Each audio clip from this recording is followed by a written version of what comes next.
Senator Padilla, you're recognized for your questions. Thank you, Mr. Chair. Thank you all for being here today. First question is going to be for Secretary Mayorkas. As you recall, Mr. Secretary, last year I expressed significant concerns about the critical incident teams with Customs and Border Protection and their involvement with internal investigations of CBP agents. Now, these units, as we understand, have operated since 1987, but their investigations were never authorized because they're not legitimate federal criminal investigators, and their actions seem to shield CBP agents from liability. So I was pleased to hear that Commissioner Magnus issued a directive to end the use of critical incident teams by the end of the fiscal year prior to his resignation. However, the existence of such an entity for over 3 decades is disturbing and undermines the transparency needed with the nation's largest law enforcement agency. So I hope you share my concerns regarding the need to protect the integrity of DHS and all its components. Do you agree that there is no place for shadow police units within Customs and Border Patrol? And can you speak to any of the efforts that the department has taken to ensure that entities similar to the critical incident teams are not reestablished? Senator, there's no place for a shadow investigative authority in any part of the department or any part of the government. And what we have done is actually commenced a wholesale review department-wide of our investigative discipline and accountability processes. So, and how's the status of the termination or phase out as the commissioner? I will check and get back to you with respect to the status of their termination. Please do. Please do. Next question is both for you and Director Wray.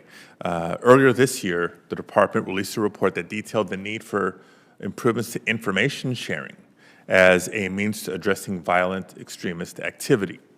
Mr. Secretary, I was pleased to see that your agency planned to develop a central case management system and information sharing mechanism for investigating allegations.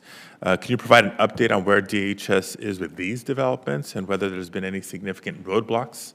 Senator, I'm not aware of any significant roadblocks, and in partnership with the Federal Bureau of Investigation, we have promulgated more products, more information sharing products than I can remember for the Department of Homeland Security in the many years that I've been there. The NCAS bulletin, other more or less formal bulletins and alerts to our state and local tribal territorial campus partners. We have really built a very cohesive operation in disseminating threat information throughout the country to really ensure that our local communities are aware of the threat information and law enforcement is able to prevent it to the best of its capabilities. Okay. Director Wray, the Department of Justice similarly responded to President Biden's national strategy for countering domestic terrorism by highlighting the changes it would make to improve information sharing with state, local, tribal, and territorial partners as well.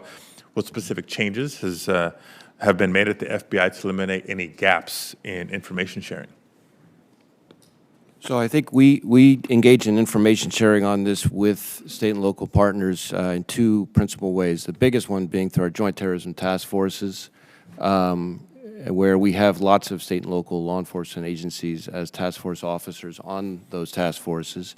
One of the things that we've done over the last little while now is improve the amount of training that we provide to participants on those task forces and to state and local agencies more broadly about indicators of violence, indicators of mobilization to violence, symbology, iconography, things like that, to put them in a better position to be the eyes and ears that we need them to be, and then have information flow kind of in a virtuous cycle back with us. So that would be one of the things that I mentioned. Obviously, the bulletins that Secretary Mayorkas referenced is as a product of great work between the FBI and Department of Homeland Security to share information, and including with the fusion centers, which is a very important piece of the information sharing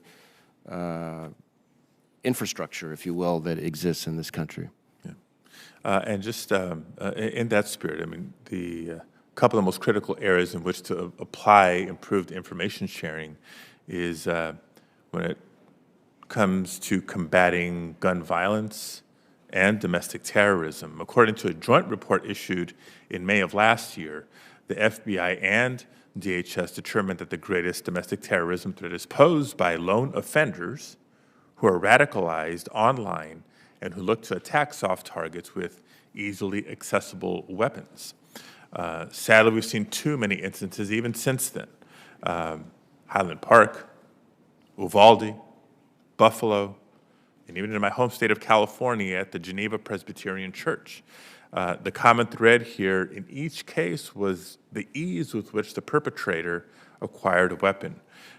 Can you detail what steps are being taken by the Bureau to ensure that threats to our schools and places of worship and other important places are identified and neutralized?